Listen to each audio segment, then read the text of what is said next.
अस्सलाम वालेकुम, मेरा नाम है रमशा इकबाल और आज हम लोग चैप्टर नंबर 14 रिप्रोडक्शन का लेक्चर नंबर 3 स्टार्ट करने वाले हैं। और आज हमारा टॉपिक है मेथड्स ऑफ एसेक्सुअल रिप्रोडक्शन, जो कि हम लोगों ने फर्स्ट जब लेक्चर स्टार्ट किया था उस वक्त से हमारा ये वाला टॉपिक चल रहा है। ठीक है, तो आज भी अभी कंप्लीट नहीं होगा। तो आज हमारा टॉपिक है सब टॉपिक अगर हम देखें तो इसके अंदर जो मेथड्स ऑफ एसेक्सुअल रिप्रोडक्शन में हम लोग वेजिटेटिव प्रोपगेशन के बारे में डिस्कस करेंगे। वेजिटेटिव प्रोपगेशन कौन सी प्रोपगेशन होती है या कौन सी रिप्रोडक्शन होती है। इसमें ऐसा होता है कि जो भी प्लांट के वेजिटेटिव पार्ट्स होते हैं उन्होंने रिप्रोड्यूस करना होता है और नए प्लांट बनाने होते हैं। ठीक है, और वेजिटेटिव पार्ट्स पे कौन से आते हैं, इसमें आते हैं रूट्स, स्टेम्स और लीव्स। ठीक है, तो अगर तो इनमें से कोई रिप्रोडक्शन हो रही है, कोई नया प्लांट बन रहा है, तो इसको हम लोग कहेंगे वेजिटेटिव प्रोपगेशन। ठीक है, जो भी प्लांट के वेजिटेटिव पार्ट से प्रोपगेशन होगी या रिप्रोडक्शन होगी उसे हम लोग क्या कहते हैं, वेजिटेटिव रिप्रोडक्शन या वेजिटेटिव प्रोपगेशन। अब ये जो वेजिटेटिव प्रोपगेशन है ये हमारे साथ मतलब प्लांट्स के साथ क्या है, ये नेचुरली भी अकर हो सकती है और आर्टिफिशियली भी अकर हो सकती है। ठीक है, तो आज हम लोग जो है वो सिर्फ नेचुरल वेजिटेटिव प्रोपगेशन के बारे में डिस्कस करेंगे। आर्टिफिशियल वेजिटेटिव प्रोपगेशन हम लोग नेक्स्ट लेक्चर में देखेंगे। ठीक है, तो नेचुरल वेजिटेटिव प्रोपगेशन की बात करें तो ये सेवरल वेज की हमारे पास आते हैं जिसकी वजह से ये नेचुरली अकर हो सकती है। इसमें सबसे पहले आता है बल्ब्स। बल्ब्स क्या होते हैं, ये शॉर्ट अंडरग्राउंड स्टेम्स होती हैं। ठीक है, यानी कि ये क्या है, पहली बात तो ये कि ये स्टेम्स है, दूसरा ये है कि ये अंडरग्राउंड होती हैं और ये शॉर्ट होती हैं। और इसके इर्द गिर्द क्या होते हैं, थिक फ्लैशी लीव्स होते हैं। ठीक है, और जिसके अंदर क्या होता है, इन स्टेम्स के अंदर फूड स्टोर हुआ होता है जिन्हें हम लोग बल्ब्स कहते हैं। बल्ब्स क्या है, स्टेम्स है जिसके अंदर क्या है, फूड स्टोर हुआ है। इसमें अगर मैं आपको एग्जांपल दूं, अनियंस आते हैं। ठीक है, अनियंस में अगर आप देखें तो उसमें एंड पे आपके छोटे छोटे से रूट्स होते हैं जिसे हम लोग एडवेंटिशियस रूट्स कहते हैं। ये कहाँ से निकलती हैं, ये बल्ब की जो बेस होती है वहाँ से इन एडवेंटिशियस रूट्स से निकलना होता है। और शूट्स की बात करें तो वो बेस की टॉप से निकलते हैं। ठीक है, एडवेंटिशियस रूट्स कहाँ है, बल्ब की बेस के नीचे यानी कि बेस से निकलने हैं, और बेस के ऊपर से क्या है, शूट्स निकलती हैं और उसके बाद नया प्लांट बनता है शूट से। ठीक है, और इसमें एग्जांपल आती है ट्यूलिप्स, अनियंस एंड लिलीज, जिन्होंने रिप्रोड्यूस करना होता है बाय बल्ब्स।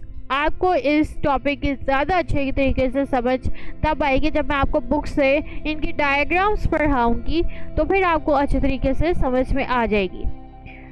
दूसरा हमारे पास आता है कॉर्म्स।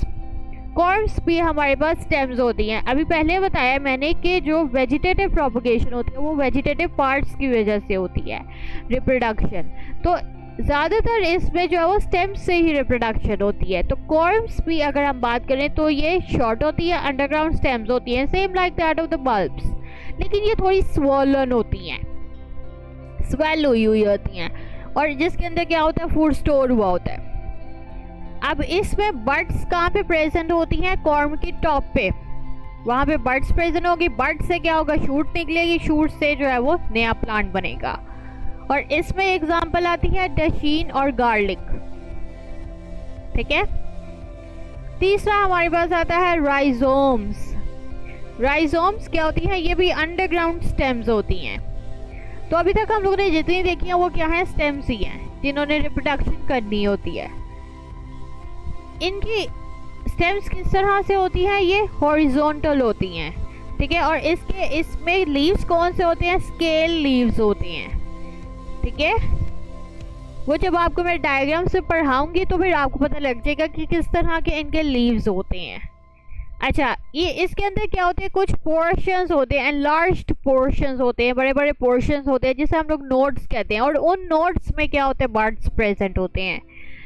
और बर्ड्स कहाँ पे प्रेजेंट है, असल में राइजोम की जो ऊपर वाली सरफेस होती है वहाँ पे बर्ड्स प्रेजेंट होते हैं, जिसकी वजह से आगे हमारे पास शूट्स निकलती हैं और शूट्स से हमारे पास प्लांट बनता है। और राइजोम की जो नीचे वाली सरफेस होती है वहाँ पे एडवेंटिशियस रूट्स होती हैं। अंडरस्टूड सी बात है, रूट्स नीचे ही होती हैं, ठीक है। तो इसमें इतना कोई रटा लगाने वाली बात नहीं है। एडवेंटिशियस ज़्यादा रूट्स जो होती हैं वो सारी बेस से ही निकलती होती हैं, ठीक है। और इसमें एग्जांपल कौन सी आती है, जिंजर आते हैं, फर्न्स आते हैं और वाटर लिलीज आते हैं, जिन्होंने रिप्रोड्यूस करना होता है बाय राइजोम्स। फोर्थ हमारे पास जो आता है नेचुरल वेजिटेटिव प्रोपगेशन में आती हैं स्टेम ट्यूबर्स। ये तो नाम से पता लग रहा है ये स्टेम्स हैं, ठीक है। इसके अंदर ये क्या होती है, ये भी इनलार्ज्ड पोर्शंस होते हैं किस चीज़ के, अंडरग्राउंड स्टेम्स के, जिन्हें हम लोग स्टेम ट्यूबर्स कहते हैं, ठीक है। असल में ये जो भी अंडरग्राउंड स्टेम्स होती हैं उनके जो कुछ पोर्शंस होते हैं उन्हें हम लोग क्या कहते हैं, स्टेम ट्यूबर्स कहते हैं। इसके अंदर भी क्या होती है, एग्रीगेशंस हुई होती हैं टाइनी बर्ड्स की। एग्रीगेशन का मतलब ये है कि कुछ हिस्से में बर्ड्स जो होते हैं वो इकट्ठे हुए होते हैं, जिन्हें हम लोग आइज कहते हैं। तो पूरे ट्यूबर की सरफेस में हमारे पास आइज प्रेजेंट होती हैं और हर बर्ड से फिर क्या निकलती है, आगे शूट निकलती है जिसने ऊपर की तरफ ग्रो करना है और उसके बाद उसने न्यू प्लांट बनाना है। इसके अलावा वहाँ पे ये बर्ड जो होती है इसने प्रोड्यूस करनी होती है रूट्स एज वेल, जो कि बेस पे होगी, ठीक है। ये बात याद रखना कि रूट्स बेस पे होती है, ऐसा नहीं है कि वो शूट्स के साथ साथ ही रूट्स निकल रही हैं, ऐसा नहीं होता, वो नीचे ही होती हैं। तो इसमें एग्जांपल आती है पोटैटोज़ और यैम्स। अगर आपने देखा भी हो तो पोटैटोज़ में कुछ हिस्सों में एग्रीगेशन हुई होती है, अंदर की तरफ गए होते हैं, तो वो असल में क्या होती है, आइज होती हैं, ठीक है। फिफ्थ हमारे पास आता है सकर्स। ये लेटरल स्टेम्स होती हैं। लेटरल स्टेम्स का मतलब ये होता है कि जो भी मेन स्टेम होती है उसके आगे से जो स्टेम्स निकलती हैं वो होती हैं लेटरल स्टेम्स। ये भी ग्राउंड लेवल के क्लोज ही होती हैं, ठीक है। और इन्होंने कैसे ग्रो करना होता है, कुछ डिस्टेंस में ग्रो करना होता है, फिर उसके बाद ग्राउंड लेवल के डिस्टेंस में थोड़ा सा ग्रो करना है, फिर उसके बाद ऊपर की तरफ जाना है और फिर नया प्लांट बना देना है। इस तरह से होता है, ठीक है। इसमें हमारे पास एग्जांपल आती है मिंट और क्राइसेंथेमम। इन्होंने इस तरह से रिप्रोड्यूस करना होता है। अभी तक हम लोगों ने जितनी देखी है नेचुरल वेजिटेटिव प्रोपगेशन में, तो वो सारे स्टेम से हो रही है, ठीक है। अब हमारे पास एक अगर हम बात करें वेजिटेटिव प्रोपगेशन की, जो लीव से होती है नेचुरली, ठीक है। ये ज़्यादातर कॉमन नहीं है, ये कुछ प्लांट्स में देखा गया है। लाइक हमारे पास इसमें ब्रायोफिलम आता है प्लांट। इन प्लांट्स के अंदर फ्लैशी लीव्स होती हैं और एडवेंटिशियस बड्स होती हैं, ठीक है। और ये जो एडवेंटिशियस बड्स होती है ये कहाँ पे प्रेजेंट होती है, लीव्स के मार्जिन में प्रेजेंट होती है। तो जैसे ही लीव्स गिरेंगे तो उधर से बड से नया प्लांट बन जाएगा, ठीक है। इसी वजह से ये वेजिटेटिव प्रोपगेशन है लीव से, क्योंकि इनकी टिप्स पे ही क्या बनी होती हैं, एडवेंटिशियस बड्स प्रेजेंट होते हैं, ठीक है। तो वो जैसे ही लीव्स गिरते हैं तो उधर से जो है वो नया प्लांट बन जाता है उन बड्स से। तो इस तरह से वेजिटेटिव प्रोपगेशन होती है लीव्स से। अब मैं आपको ये टॉपिक बुक से पढ़ा देती हूँ।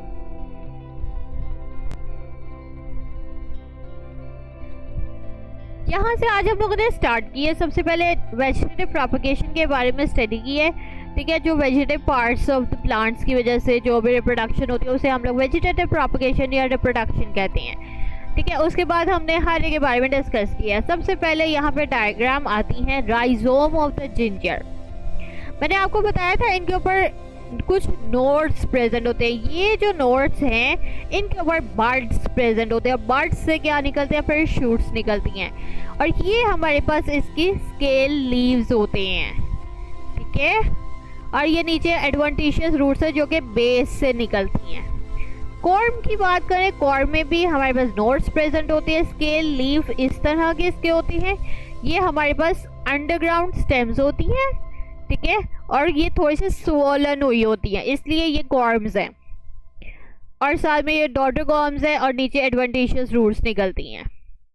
स्टेम ट्यूबर की बात करें, जो हम लोगों ने पोटैटो में देखा था कि यहाँ पे कुछ आईज प्रेजेंट हुई होती है, यानी कि एग्रीगेशंस हुई होती हैं बर्ड्स की। ठीक है, ये स्कार है स्टेम का, जहाँ से